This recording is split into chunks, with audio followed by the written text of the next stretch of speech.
आप देख रहे हैं रुद्रांश दर्पण। भगदड़ में कई लोग घायल हो गए। घटना के बाद प्रधानमंत्री नरेंद्र मोदी कुंभ की स्थिति पर नजर बनाए हुए हैं। पीएम मोदी राज्य के मुखिया योगी आदित्यनाथ से स्थिति के बारे में लगातार जानकारी ले रहे हैं। उन्होंने अब तक 4 बार मुख्यमंत्री योगी आदित्यनाथ से फोन पर बात कर हालात का जायजा लिया है। प्रधानमंत्री मोदी कुंभ मेले की व्यवस्था को लेकर बेहद सतर्क हैं और उसकी लगातार निगरानी कर रहे हैं। वहीं घटना के बाद केंद्रीय गृह मंत्री अमित शाह ने भी उत्तर प्रदेश के मुख्यमंत्री योगी आदित्यनाथ से बातचीत की। इस दौरान उन्होंने मुख्यमंत्री को केंद्र सरकार की ओर से पूरी सहायता का आश्वासन दिया। अमित शाह ने मुख्यमंत्री से फोन पर स्थिति के बारे में जानकारी ली। उन्होंने राज्य सरकार को हर संभव मदद देने का वादा किया है। उत्तर प्रदेश के मुख्यमंत्री योगी आदित्यनाथ ने श्रद्धालुओं से अपील की है कि वे संगम नोस की ओर ना जाएं और अपने नजदीकी घाट पर ही स्नान करें। उन्होंने प्रशासन द्वारा दिए गए निर्देशों का पालन करने और प्रशासन के साथ सहयोग करने की भी अपील की है। मुख्यमंत्री ने यह भी कहा है कि श्रद्धालु किसी भी अफवाह पर ध्यान ना दें। उत्तर प्रदेश के मुख्यमंत्री योगी आदित्यनाथ ने श्रद्धालुओं से अपील की है कि वे संगम नोस की ओर ना जाएं और अपने नजदीकी घाट पर ही स्नान करें। उन्होंने प्रशासन द्वारा दिए गए निर्देशों का पालन करने और प्रशासन के साथ सहयोग करने की भी अपील की है। मुख्यमंत्री ने यह भी कहा कि श्रद्धालु किसी भी अफवाह पर ध्यान ना दें। वहीं योगी आदित्यनाथ ने इस घटना के बाद मीडिया से रूबरू हुए और बताया कि क्या कुछ हुआ और कैसे हुआ। सुनिए योगी आदित्यनाथ ने इस पूरी घटना को लेकर क्या कहा। प्रयागराज महाकुंभ में श्रद्धालुजनों की भारी भीड़ है। लगभग 8 से 10 करोड़ श्रद्धालु इस समय प्रयागराज के अंदर मौजूद है। कल भी 5.5 करोड़ श्रद्धालुजनों ने महाकुंभ का स्नान किया था। ये जो भारी दबाव श्रद्धालुजनों के कारण और श्रद्धालुओं के संगम नोच पर जाने के कारण वहाँ पर एक बना हुआ है, लेकिन पूरा प्रशासन मौके पे वहाँ मौजूद है। रात्रि को 1 से 2 बजे के बीच में अखाड़ा मार्ग पर, जहाँ पे अखाड़ों के अमृत स्नान के दृश्य से बैरिकेड्स भी किए गए थे, तो बैरिकेड्स को फांद करके आने में कुछ श्रद्धालु गंभीर रूप से घायल हुए हैं। उन्हें तत्काल हॉस्पिटल में पहुंचा करके उपचार आदि की व्यवस्था उनके लिए की गई है। उनमें से कुछ श्रद्धालु गंभीर रूप से घायल हैं। लगातार प्रशासन स्थानीय स्तर पर श्रद्धालुओं की सकुशल स्नान कराने के दृष्टि से रात्रि को कल सायंकाल 6:30-7 बजे से ही मौनी अमावस्या का मुहूर्त प्रारंभ होने के बाद से ही लगातार लगा हुआ है। प्रयागराज में महाकुंभ में श्रद्धालुजनों के सकुशल स्नान करने, अमृत स्नान के लिए देश भर से आए हुए श्रद्धालुजनों की व्यवस्था के लिए, उनके कुशल क्षेम के लिए आदरणीय प्रधानमंत्री जी का प्रातःकाल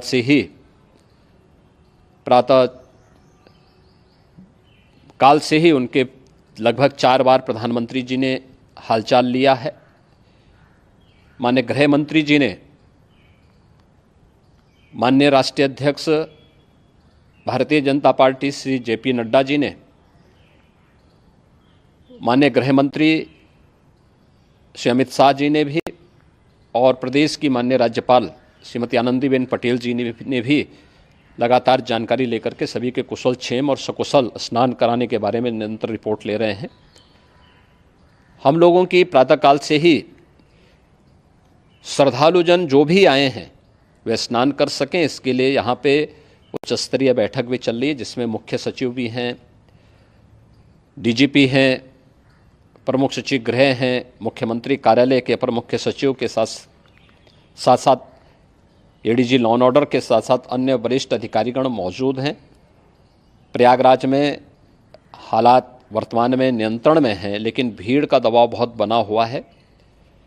अखाड़ा परिषद से जुड़े हुए पदाधिकारियों के साथ मैंने स्वयं भी बातचीत की है।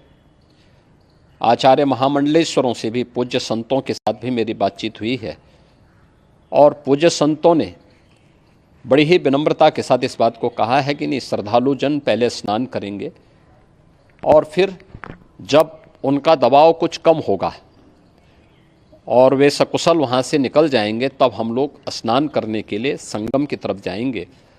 अभी पहले श्रद्धालु जनों को, चूँकि देश भर से आए हैं, तो इसके लिए उन्हें सभी अखाड़े इसके लिए सहमत हैं और सभी लोग इस व्यवस्था के साथ जुड़े हुए हैं।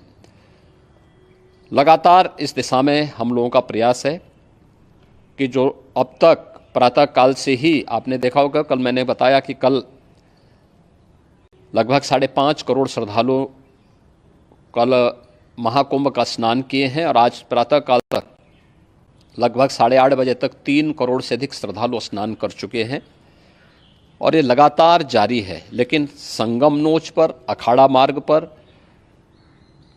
नागवासुकी मार्ग पर लगातार दबाव बना हुआ है और वहाँ पर श्रद्धालु जनों की सुविधा के लिए भी हर प्रकार की वहाँ पर प्रशासन पूरी मुस्तैदी के साथ लगा हुआ है। और इसीलिए मेरी अपील है पूरे प्रदेशवासियों से, पूरे देशवासियों से और सभी श्रद्धालुओं से भी, सभी पूज्य संतों से भी कि अफवाह पर कोई ध्यान न दें, संयम से काम लें। ये सब आयोजन सभी लोगों का है। प्रशासन उनकी सेवा के लिए पूरी तत्परता के साथ लगा हुआ है। केंद्र और राज्य सरकार पूरी मजबूती के साथ वहाँ पर हर प्रकार का सहयोग करने के लिए तत्पर है। लेकिन कोई किसी अफवाह पे ध्यान न दें। कोई भी व्यक्ति नकारात्मक अफवाह फैलाने का प्रयास करेगा, उस प्रकार से नुकसान हो सकता है। और जहाँ पर हैं आप, लगभग 15 से 20 किलोमीटर के दायरे में अस्थायी घाट बनाए गए हैं, उसमें कहीं भी वे स्नान कर सकते हैं। आवश्यक नहीं कि संगम नोच की तरफ ही आएं, क्योंकि भीड़ देखते हुए, खासतौर पर जो बुजुर्ग हैं, बच्चे हैं, श्वास के रोगी हैं, उनको लंबी दूरी तय नहीं करनी चाहिए और जहाँ पर हैं वहीं पर आराम से पहले स्थिर होकर के कार्य करें, वहाँ पर रह करके। और जो नज़दीक के घाट हैं, उसी नज़दीक के घाट में स्नान करेंगे। सब गंगा जी के ही घाट हैं और गंगा जी के इस घाट में वही पुण्य प्राप्त होगा। ये मौनी अमावस्या है। मौनी अमावस्या में स्नान का महत्व है। संगम में स्नान का दबाव बहुत ज़्यादा है, इसलिए सभी लोग अगर वहाँ पे इसमें अपना सहयोग करेंगे तो सकुशल हम सभी श्रद्धालु जनों को वहाँ पर स्नान करने में सफल होंगे। और फिर इसके उपरांत अमृत स्नान के लिए पूज्य संतों से भी, अखाड़ों से भी हम लोग अनुरोध करेंगे। जो घायल हैं, गंभीर रूप से घायल हैं, उनके उपचार की तत्परता के साथ व्यवस्था भी की गई है। उन सब के सकुशल स्वस्थ होने की भी हम कामना करते हैं। लेकिन मेरी अपील होगी कि कोई भी नकारात्मकता न फैलाने दें और न किसी अफवाह पर विश्वास करें। स्थिति नियंत्रण में है। हाँ, दबाव जरूर है, क्योंकि मैंने आपको बताया कि प्रातःकाल से सुबह 8:30 बजे तक 3 करोड़ से अधिक श्रद्धालु स्नान कर चुके हैं। और पूरे मेला क्षेत्र में अगर हम देखेंगे, प्रयागराज में हम देखेंगे तो लगभग 9 से 10 करोड़ श्रद्धालु इस समय वहाँ पर मौजूद है, जिसमें से 3 करोड़ यह वापस जा रहा है। इसके लिए रेलवे ने भी मेला स्पेशल लगाई हुई है। प्रातःकाल से लगभग 40 मेला स्पेशल प्रयागराज स्टेशन से, जोशी स्टेशन से, अन्य स्टेशन से श्रद्धालुओं को लेकर के सकुशल स्नान कराने के बाद उनको लेकर के गंतव्य की ओर आगे बढ़ी है। और लगातार ये प्रक्रिया वहाँ पर आगे बढ़ाई जा रही है। होर्डिंग एरिया भी बनाए गए हैं। प्रशासन जो वहाँ पर डायरेक्शन दें, मुझे लगता है सब लोग उसका पालन करेंगे तो सकुशल, क्योंकि पूरा दिन भर देर रात्रि तक अमृत स्नान का मुहूर्त है। मौनी अमावस्या का जो मुहूर्त है पूरे रात्रि भर है, इसलिए ये नहीं हो केवल इस पे कि हम अभी स्नान करेंगे, आवश्यक नहीं, कभी भी आप स्नान कर सकते हैं। तो उस पर ज़रूर सभी से मेरी विनम्र अपील होगी कि वे लोग उस पर सहयोग करेंगे तो सकुशल सभी को स्नान कराने में और सकुशल इस महापर्व को आयोजित करने में प्रशासन को और शासन को मदद मिलेगी। आप देख रहे हैं रुद्रांश दर्पण।